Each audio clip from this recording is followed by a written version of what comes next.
the values of Ihawa in Arabic and its Berber predecessor, Tagmat, meaning hospitality, solidarity, and fraternity. My comrades, one of the key values of being because others are is to put them first by recognizing, acknowledging, and celebrating them. So it's my pleasure to oblige by spending the rest of my time beating the drums of those tireless comrades who will recognize themselves. Most of them are here in the room. These few examples of bold, brave, and innovative dream-based actions, honoring, breathing, and committed to our traditions of Ubuntu, have to be celebrated. African philanthropies at their best at continental, regional, national, without forgetting global levels, are thriving in the pursuit of freedom and agency for all. As the only continent-wide network elevating the power of philanthropy giving practices that are inclusive and beneficial to the communities across the continent, I would like you to join me in celebrating the Ubuntu Ambassador Extraordinaire, the African Philanthropy Network. Viva APN, viva! Viva! 7 years ago, on Africa Day, the African Rising Movement for Unity, Justice, Peace, and Dignity was officially launched in Arusha, Tanzania.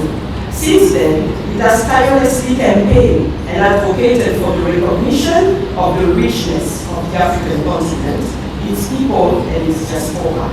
The end of oppressive systems that plague African and African descent people, true African liberation and Pan-African unity. If I chose to celebrate their commitment to Ubuntu with you, it's not only for their movement-building efforts and supports, or their Pan-African mobilization and solidarity actions. I want to celebrate the Africans Rising Solidarity Fund that raises funds from its 27,000 members globally across 249 countries to effectively support movements across Africa, individuals and communities in crisis, artistic activism, and water justice. Viva African Rising, viva! Viva! Viva African Rising, viva! Viva! Last year, in February 2023, African philanthropists, many of whom are here in the room, met in Naivasha, Kenya to reimagine Pan-African and feminist philanthropies and start designing what has since become the appropriately named Arembe Ubuntu Pan-African Philanthropy Initiative, led by Trust Africa and Urgent Action Fund Africa. This was designed to foster a transformative philanthropy ecosystem that advances a just, equitable, and dignified Africa. It is rooted in African values and principles and elevates African ways of living within the philanthropy sector. The initiative's primary goal is to unify and empower philanthropists, African communities, and partners across the continent and globally by promoting innovative African-led solutions to pressing challenges. Through a dedicated endowment fund, Aremba, French, English, Ubuntu mobilizes resources to drive sustainable change and create lasting impact. Viva Aremba Ubuntu Fund, viva! Viva! Viva Aremba Ubuntu Fund, viva! Viva! Launched 24 years ago by our dear sister Bisi, here present, and headquartered in Accra, Ghana. The African Women's Development Fund is a feminist fund that resources, supports, and nurtures African women's rights organizations and feminist movements to sustain themselves. As they were writing their history, they recalled, and I quote, AWDF came into the philanthropy world, a sector that was created and ruled by the Western world. AWDF confronted it and joined forces with other women's funds from the global south, with partners and friends to turn philanthropy on its head. And it wasn't just that they changed the way things were done amongst those that ran the sector. It was that they created an altogether new space. A space for and by African women. It was quite a thing. It still is. End quote. Viva AWDF, viva! Viva! Viva AWDF, viva! Viva! At the regional level too, there are causes for celebration. Our friend Evans likes to talk about others, but doesn't really like to talk about human stories. Since more than 20 years, the East Africa Philanthropy Network relentlessly works to catalyze systemic shifts across the region, strategically aligning with the evolving dynamics of societal development and sculpting and building essential social concerns into a broader regional narrative. Today, I want us to celebrate the APN for centering the upliftment of communities that have historically been marginalized, for placing particular emphasis on empowering youth, women, and people with disability, for going beyond conventional advocacy and actively work to secure resources and opportunities for this group. Viva APN, viva! Viva! Viva APN, viva! Viva! Since 2005, the Southern Africa Trust will tell you that they work to strengthen the voice and agency of poor people in policy processes to reduce poverty and inequality in Southern Africa. The Trust works in extensive civil society engagement in regional policy dialogues to ensure the voices of the poor are heard and they influence policy to end poverty. The activities of the Trust seek to strengthen the voice and agency of marginalized groups from the region through building regional networks that endorse effective and credible voices for policy change. This is already worth celebrating, but why I really want to beat the good drum for them is that they very humbly play an incredible role in allowing many social justice dreamers to access funding by serving as a critical, effective, and supportive fiscal sponsor to organizations which will not be in a position to implement their vision and mission without this arrangement. Viva Southern African Trust, viva! Viva! Viva Southern African Trust, viva! Viva! It is well acknowledged that Ubuntu and all the other people and community-centered solidarity systems that shape our identities as Africans have inclusivity and tolerance at their heart. This is why I would like to celebrate the incredible resilience and commitment to respect, human dignity, and compassion of the East African Sexual Health and Rights Initiative, also known as UHAI. It is Africa's first indigenous, activist-led, and peer-funded fund that supports LGBTIQ, gender minorities, and sex worker organizations in 7 East and Central African countries since 2009. I would like to celebrate UHAI for this, but also because its grant-making centers structurally excluded and silenced groups who fight oppression and injustice daily and are financially and technically capable to undertake sustained organizing and advocacy.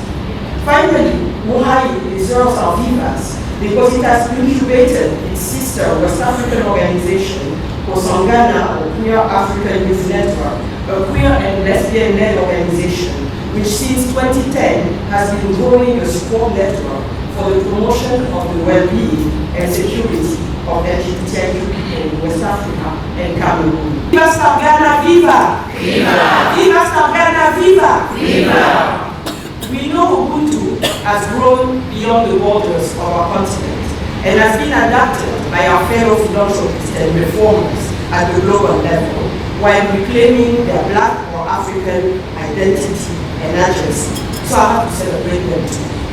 As the first global institution of its kind, the Black Feminist Fund is ambitiously providing long-term flexible funding to movements in Africa, the Americas, the Middle East, and Europe doing powerful, transformative, and intersectional work to fight against systems of oppression and build another world that is affirming of Black women and gender-expensive people.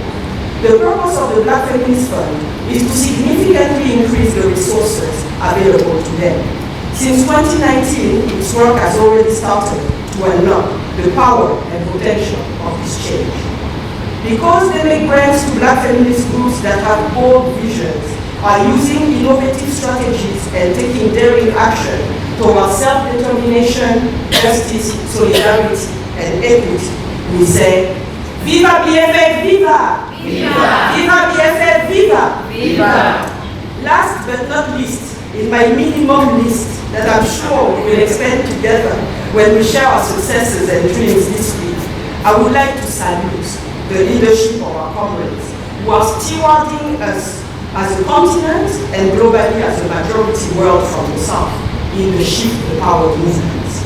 Colleagues from the West Africa Civil Society Institute, also known as WACSI, colleagues from the Global Fund for Community Foundation, I would like to use the last strength I would have had if I was really beating a drum to celebrate your commitment to the good. Since decades now, you have brought us together. You have guided us on how to unpack our desire for decolonizing development, aid and philanthropy.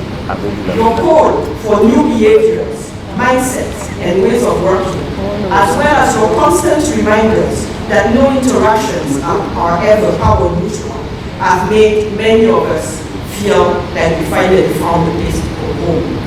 A place where we can finally refuse to accept the status quo in philanthropy or development.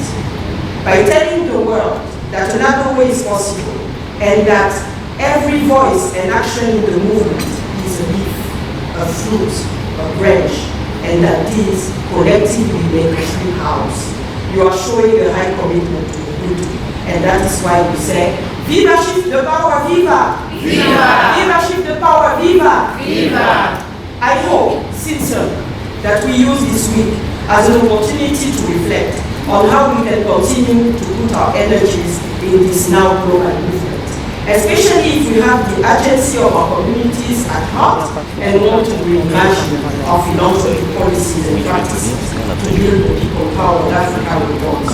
And yes, it means looking at us also and the way we do things. We could look also in this framework at the Decoloniality Network or the Reforms Initiatives and many other groundbreaking works from daughters and sons of Africa. Comrades, friends, you see, we have a lot to celebrate. And I would like to invite you all, whether you identify as a practitioner, a philanthropist, service provider, or an artist, to help us over the course of the next day to reflect and comment with concrete actions to further integrate and put in practice the principle and values of courage, speaking truth to power, boldness, genuine solidarity, organizing, movement resourcing, safety and security, especially, my dears, in these times where we know that there was, there is, and there will be backlash to our efforts to shift power and work towards unity, justice, peace and dignity on our continent and beyond. We were told and reminded by Stigmata and her team that we are here to question our responsiveness to the key questions of our time. We are here to see ourselves and our colleagues in philanthropy as agents of durable transformation for our people and communities. The task is very clear, and I have no doubt that we have enough wealth of expertise, determination, passion, confidence, and yes, irreverence in and outside this room to continue showing that impossible is not Africa. I cannot finish this address without reminding you all, especially those of you who were in London, that at the last edition of this conference in 2022, you pledged, and I quote, to engage young people as a pathway to growing innovative and responsible philanthropic approaches on the continent. I'm looking forward to being a privileged witness over the course of the next days of how this has been done and will be prioritized going forward. A luta continua, Tualumba, Tatenda, Asanteni Sana, Alabaraka, Merci, obrigada, shukran, thank you.